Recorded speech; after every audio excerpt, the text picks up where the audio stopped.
Hello everyone, and welcome to a very important episode of Cricket Comparisons. The Australian bowling attack and the New Zealand bowling attack, and what is good or bad about both. The first thing I'm going to compare is rising stars, and both teams have quite a few of them. We're going to pick 1v1 on which one is best. For Australia, I nominate Jhye Richardson, who averages 20, and for New Zealand, I nominate Kyle Jamieson, who averages roughly 13. And that means Kyle Jamieson wins. Jhye Richardson has only played 2 tests, but he looks very, very confident and looks like he's going to do really, really well for Australia. In fact, he has a better bowling average than, let's say, Mitchell Starc. Kyle Jamieson is a future star of cricket, and he's going to do good for the game, I promise you, in the future. He's a great player, and he's so entertaining to watch. Just a perfect bowler.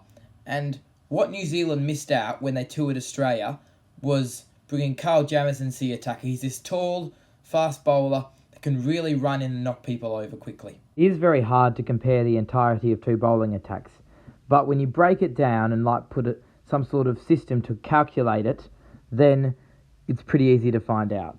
We'll give 1 point for rising stars. They're quite a big impact on the future. 5 points for fast bowlers and 2 points for spinners. New Zealand already 1-0 in lead. This is the fast bowler comparisons now.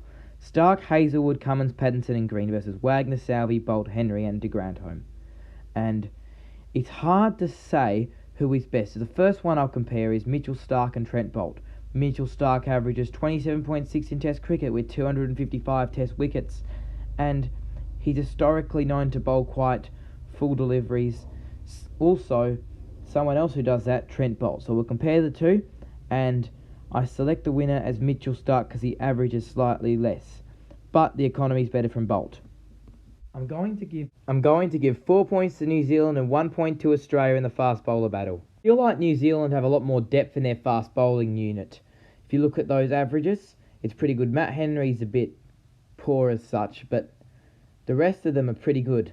Up next we have the spinners comparing Nathan Lyon and Mitchell Santner. Now New Zealand's weakness is they don't really have any great spinners, so the winner here is Nathan Lyon. He averages 32 in bowling with an economy of 2.99 compared to 44 with 2.77. So this is interesting. New Zealand win 5-3 in bowling. New Zealand don't have any great spinners currently. They really do miss Daniel Vettori, and what are they going to do about it? But their future of cricket looks great. New Zealand are the better bowling attack, which surprised me quite a bit. This is the first discussion video after the special event month, so I'll share your thoughts in the comments on whether you agree with this or not. I know the adjusted average of Cameron Green was kind of a bit odd, but just hear me through with that. Thank you so much for watching this video. Stay tuned for the next upload.